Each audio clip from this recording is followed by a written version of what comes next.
welcome to a new live stream. Thought I'd do one today on Saturday, and it's been quite a warm day.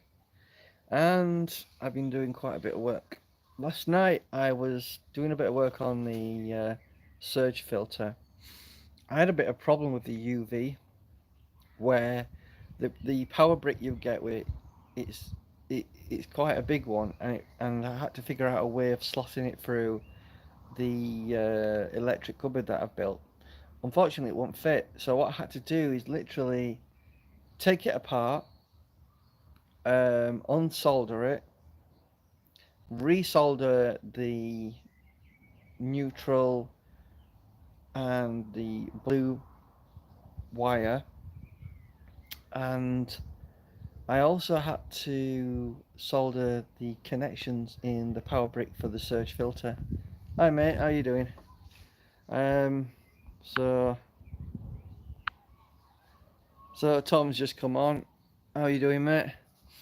So yeah, as I was saying, Tom, I've got this surge filter, and the power brick won't actually fit in the filter electrical cupboard that I built.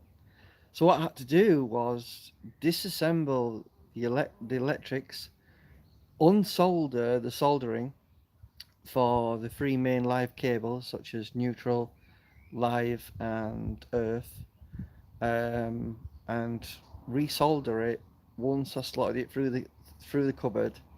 What a balls ache that was. And it comes with a really short power cable. It must be less than 1 meter long.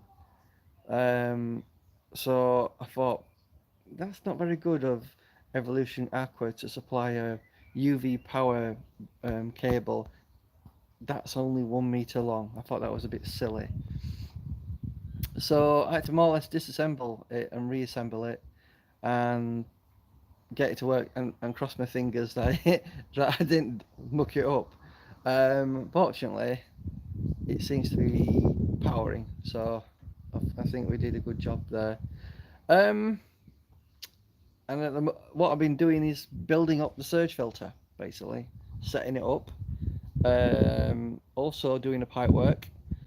However, if any of you guys would like to give me any suggestion on the pipe work, because it does seem to me to be a bit on the heavy side, and that could affect the joints on the surge filter, so I'm a bit concerned there. But without further ado, let me just show you what I've been up to.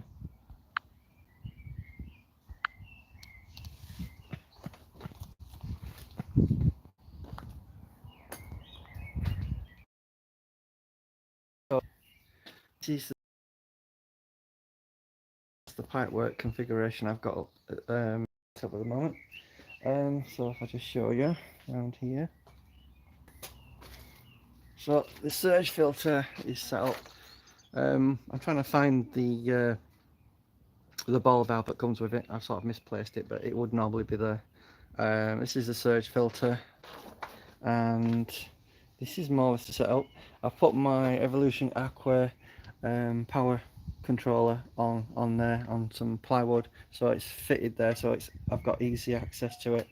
So essentially what I've done here, and this looks quite complicated, and it is quite complicated when you think about it.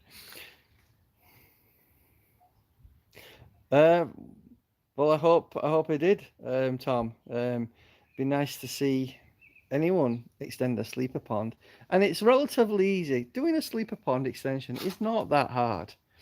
All you've got to do is get a few extra pieces of wood, and maybe dig it a bit further out if you want to. So obviously I've got a shelf there that I'm going to put loads of plants. Obviously I am concerned about another heron attack. But to be honest with you, it was that pool that the heron attack happened. This I never had a problem with. In fact, I've never seen a heron before. So my assumption is it may have been too deep for it, basically. So going back to the pipework. Now, you may be familiar with Lee from Japanese Water Guidance. Now, he gave me an adapter here. Now, normally, these are horsetails, right? But he supplied me with a 1-inch adapter, with a tiny bit of 1 inch pipe to I think some sort of reducer onto 1.5 inch pipe. So then we've got 1.5 inch pipe connector here to a T, which is 1.5 inch, goes up into a ball valve here.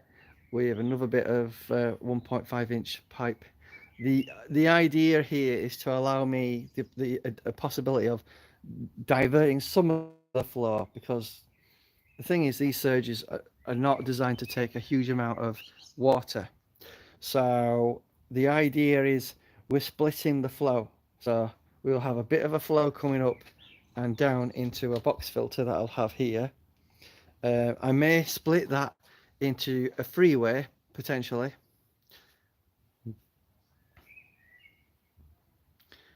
Uh, yeah, I understand that. A drain. That's a bit of a bummer, mate. Maybe you can just, I don't know, excavate around it, possibly. Um, yeah, so the thing is with this, I have the ability to put like a double T rubber boot here, and we could have a hose tail going to another filter. You know, like we've got the bowl filter there that I could have there. So we could in effect have a freeway filtration here.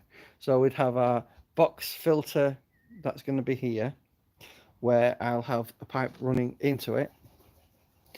Um, have another flexi pipe potentially going to a ball filter there, and then we've got the surge filter. The surge filter.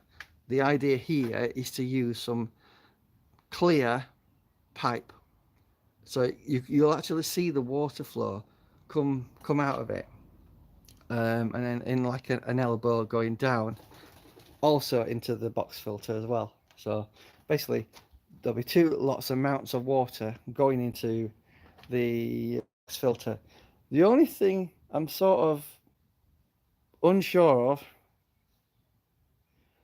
Tom, quality is going down on the video. Yeah, I noticed that a few times. It's gone to like really crap HD quality, and I don't know why. Maybe it's just the signal quality is dropping, or lots of people are doing live streams, because despite what Sky say, they do dumb down your bandwidth. Um, they say this isn't the case, but I know that's a lot of crap, because I've been on forums where actual engineers that used to work for Sky have actually said, yeah, they do dumb down your connection, you know. Oh, that's better, Tom. So the thing is, right, there's a lot of weight on this with all this pipe work. So I'm just wondering, is it too much weight? You know, I'm a bit concerned about the weight on just that point there. It might be too much. So I don't know. Any ideas on how to redistribute weight potentially if it's a bit heavy? I don't know. Maybe we could put a piece of wood on here that goes up and attaches to the roof. I don't know if that's an option. Have you guys have had any issues with the pipework in terms of the weight of it? You know, on components. Have you ever been concerned that your pipework is too heavy? Because all this is pressure pipe. It's serious stuff. You know, expensive as well. Um, so essentially, as I've said, we've got three filter IDs we're doing with this. I may just stick with two, but I've got the option of expanding, you know. Um, but that's always a possibility. So obviously we've got a ball valve here, so we can actually shut it off or regulate the flow. I've got another ball valve here. Again, we can regulate the flow, and obviously that'll go down to a pump. So that's the idea. Michael Lawson. Oh, long time no see, Michael. I've not seen you around for a while. Hi, Paul. Hope you're well. Sorry to hear that you've been treated like shit. Keep your head up, mate. Um, yeah. Unfortunately, I don't know what it is with Gaz's YouTube show. He seems to have gone all out for his selected friends, and he doesn't seem to read people's comments out anymore. And I just feel like he's lost what he used to have. And maybe I should do some sort of live stream. That's a question to you guys. I've not asked this question before, so let me know what you think. Should I do my own live show and have some of you guys guests come on? Let me know what you think. I have done that in the past on my photography YouTube channel, Canon lenses and cameras. It's sometimes difficult to get people to come on. That's the only problem. However, if I could get some of you guys to come on, I could potentially set up a live show, and you guys could come on. That's up to you if you want to be involved in that, obviously. And it can be a challenge to convince people to come on live streams, because for some reason people are very sort of scared of doing it. I don't know. It can be a challenge. I've certainly noticed that when I did my photography YouTube channel. Let me say, I've got a Facebook group, right, with nearly 25,000 members on my Canon lenses and cameras photography group, right? But I struggle to get a handful of people to do live streams with me, which is really frustrating and difficult. So trying to convince people to come on live streams is really hard. So Tom says, live show would be cool and something new. You'll need to watch that signal drop though for video quality. I'm actually live streaming on my phone using the YouTube option. When I do my photography live streams, I use StreamYards, and I do it on broadband. So it's a bit different. The quality will be a lot better, and I do apologise if the quality has been quite crap. Yes, why not? If you can get some to go on, yeah, that's the problem. If I could convince some people to come on a live stream, because I think it's really, really, really boring. Me just talking myself. It can be really boring. I think when you've got people to talk against, with, challenge, discuss, debate, and bounce ideas off each other, it is so much easier to do a live stream. It's almost like having a chat with a mate, really. So hopefully, if you guys would be interested in that, that'd be nice. Yeah. I think sometimes people lose sight of what's important in the koi community, which is the fish and looking after them. But it seems to me when certain YouTubers get really big, they sort of lose sight of what they were there for in the first place. Um, so yeah. So going back to what I've done in pond. So Michael Lawson's just come on, so I thought I'd sort of rehash what I've done in the pond ever since the heron attack. The signal dropped out. So yeah, there must be a lot of people live streaming at this time.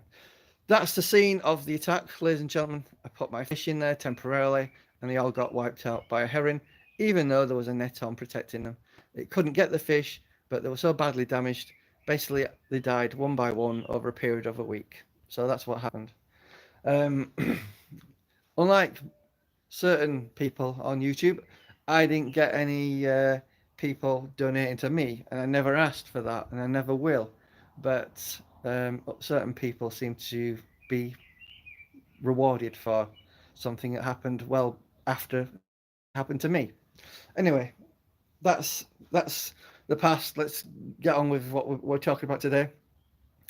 I won't put it down on it, meaning the signal you could do both on live, some inside and some outside. Yeah, sure, mate. So, yeah. So Lisa Lee says, yes, why not if you can get some to go. That's one thing I like to do, guys, is read your comments out. I think it's your interaction that makes these videos interesting. I'm not a fan of ignoring people's comments. I think you lose sight of what it's all about. So here's the skimmer box. This is the new one. This is my second Cockney Koi skimmer box that I've foamed in. I've leveled it. It's well seated and it's ready for a liner to go over onto it. Um, if any of you guys have got these Cockney Koi skimmers, I'll tell you where your failures tend to happen. Um, but you can normally rectify that. Generally speaking, it's here. So where the two gaskets you install, there, these screws over time become loose, right? And you'll get leaks. And I was getting a leak in the previous video, in one of my other videos, sorry, some time ago. I was wondering where it was leaking from. And in the end, I took the old one out, put it back in, re-siliconed it all, and it still was leaking. I thought, what was going on? So then I did a bit more research and looked into it and took this apart literally, and found that I was actually getting leaks here and here.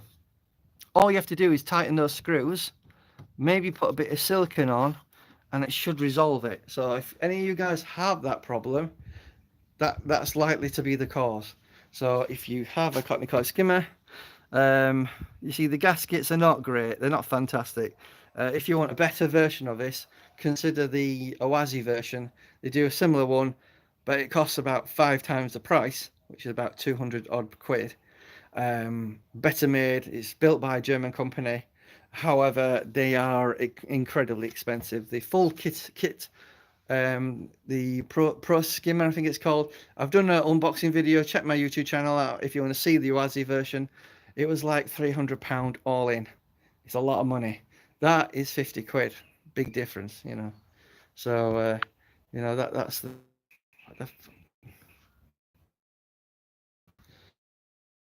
Hi, how are you doing? Keeps dropping out. It must be something to do, or the internet, where it is. As you probably know, Sky has a habit of dumbing down people's internet at busy times. You know. So here is the pipe work I'm working on at the moment. So we've got the surge filter there, and I've got an adapter on the actual ball valve that comes with it. Runs into a T. I've got another ball valve further up. That's to control the flow, and then obviously it runs into the pump when I eventually install it, that is. Obviously we're going to have a new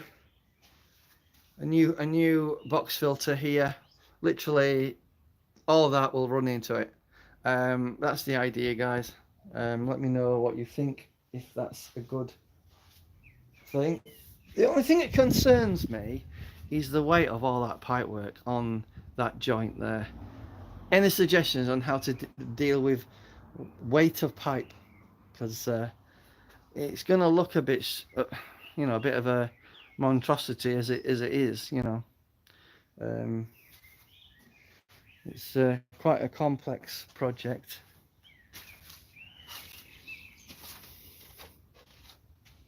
So we're going to have pipe coming out of that on there, have the pump, goes up to this, round, up into the surge filter, up and out, and then down into the box filter. Here is another option here. We can shut this off completely, or we can have it on and have another amount of water going into the box filter, or alternatively I can have this into a third filter. That's always an option. So this is literally the pipe work I've been working on. Just a temporary project. Don't know where we're going to get this at, but this stuff is bloody expensive, you know. Just one of these is like 20 quid, and then I've got another one, and then I've got another one I'm going to have over there with the pond returns, and then potentially I might even put one of these ball valves inside the pond where the water's coming out into the pump. I've also seated the power unit for the Evolution Aqua onto a bracket, a bit of plywood onto the post, just so it's, you know, out of the way. And these surge filters are quite unique. You won't get any sort of algae running in it, and then if you just want to empty it, you just put a pipe to that into a bucket or something, and it'll you can empty it just like a normal Tempest. It's basically a smaller version of a Tempest, except with one unique addition, which is a UV. So I took my UV out of the cupboard. Um, so there's a lot of room in the cupboard.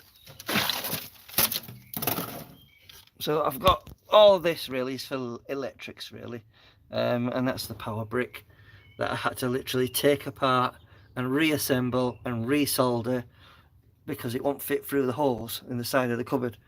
And let me just show you the length of the cable that you get on the Surge. That's how long it is, guys. Don't you think that's a bit rubbish? I'm a bit disappointed that Evolution Aqua has supplied a cable length of that long from the power brick. I think it's a bit ridiculous actually, but I thought I'd just show you it. So yeah, I'm just sorting out a few things with electrics, just making things a bit more streamlined. So obviously the pump will be down there. Something I thought I'd show you guys as well. I've actually re-drilled. Wow, for all standard pond gear came with 10-meter cord.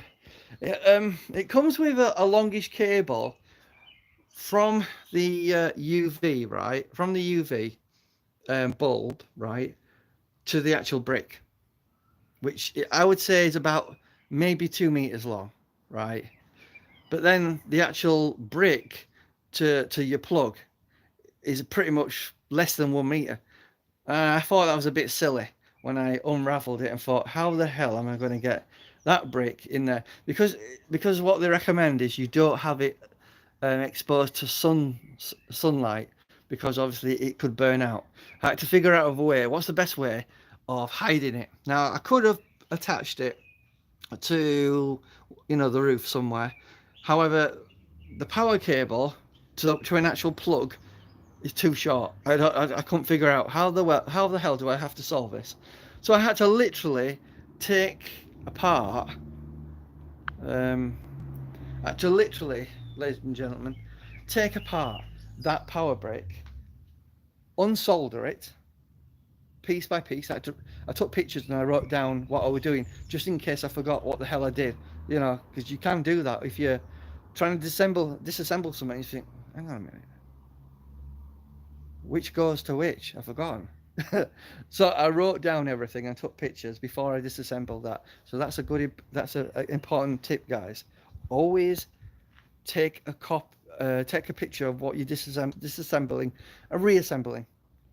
Hello, Wills, Koi, and Wyatt Trees. Nice to see you. And how's your white rabbit doing? So run that spare pipe over a backy shower. Well, I could do that. I suppose that's an option. But I could even split it two ways. I could have it running into the box filter, and that would increase the flow of water. But do I need to increase the flow of water? I don't know about that. To be honest, it wasn't that bad before, was it? As you remember, I had the big filter box here. Let me just show you it. This was the size of the original filter box. The new one is quite a bit smaller. Let me show you it, and you can see what I've done with it. It's quite a lot. It's quite smaller actually. So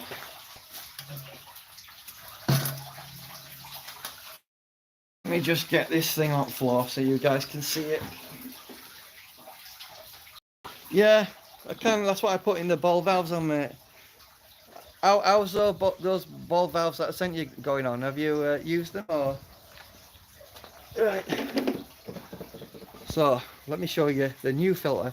Now I have lined this with a product. It's not it's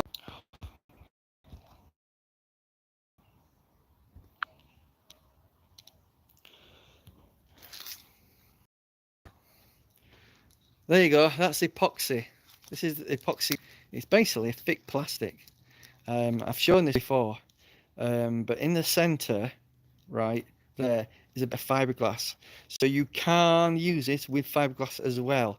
So in effect, it's an epoxy plastic or a resin for fiberglass. So it does the same thing. But let me just show you the filter. Let me just show you this filter that I've made. I got a local company to make it for me, but they built it the wrong size, unfortunately. As always is the case, something goes wrong, eh? So, without further ado, let me just show you. This is the box filter, ladies and gentlemen.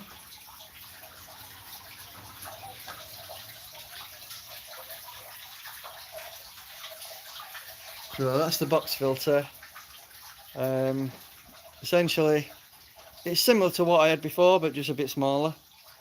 And I've got these baskets, which are precisely seem to be a bit misshapen. I don't know how that happened. But they sort of fit in there. Yeah, they have misshaped. Can you see that, guys? That one sort of warped a little bit. This one's not too bad. Essentially, that goes in there, and then you put gravel, plants, and whatever in the basket, and obviously it goes down the spillway into the pond. Basically, like I had before, but on a smaller version. Also makes it a damn sight easier to clean out, because I tell you something, when I tried emptying that massive thing that was leaking, I thought, right, let's eliminate the possibility of any sort of leaks going off. And I do apologise if the signal has been dropping. I don't know what's going on with YouTube lately, but that's essentially what I'm up to at the moment. So Martin says he's going to drop a new video soon, so I look forward to checking it out. So the question I've got for you guys is that pipework, is it too heavy for the joint? Yeah, the only concern I've got is the weight here on the, because it's a lot of weight that on that joint which attaches to the surge. So given that there's a bit of weight on there, how would you deal with that? Could I potentially put a piece of wood on there that goes up and attaches to the roof? Don't know. Let me know what you think, guys. But the idea is obviously we're going to have that going to the pump, and because I've cut out a hole there a bit lower than the original hole, which is there, it'll self-prime the pump, so water will come through to the pump with no issues. But I just wanted to show you that. And then obviously I've cleared out the electrics, got rid of that UV that I've got, because we've got the power brick for the actual surge, which acts as a UV system. So we've got the UV here on there, which is 18 watt UV. It's a bit of less power than the 25 watt that I had before, but I don't think it's necessary for this size of pond. I think a lot of people do overpower and get oversized with their UVs, which you don't always need a massive UV system. If you want any sort of clarification on that, speak to Skeggy Pond Supplies. He'll be able to sort you out with a decent UV system. But at the moment, I just got a lot of tidying up to do and get these sleepers installed. So what I'm gonna have to do here is basically level them all off, attach them to each other, put a bit of cement underneath just to raise the height up a tiny wee bit, and then attach them to the other sleepers there, and then essentially this will be the main job that needs to be sorted out. So yeah, so essentially I just need to sort that out. But I don't know what else I can say really. Just wanted to show you what I'm up to, guys. Um, let me know in the comments after the video has gone live and you're able to watch it, any sort of suggestions you would do. Not more I can really say. In regards to what are we talking about? Sorry, light keeps going weird when I do this.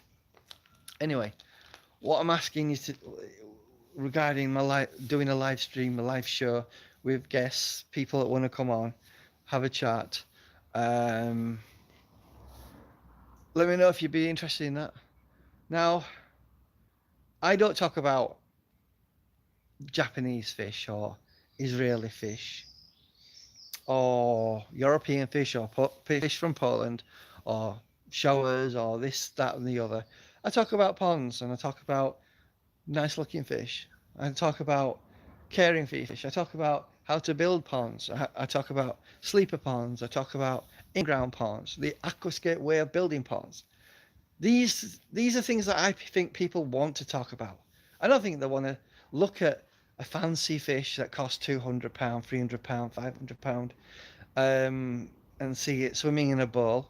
Do you want that, or do you want to talk about ponds and how they're built and filtration systems and any sort of questions getting answered?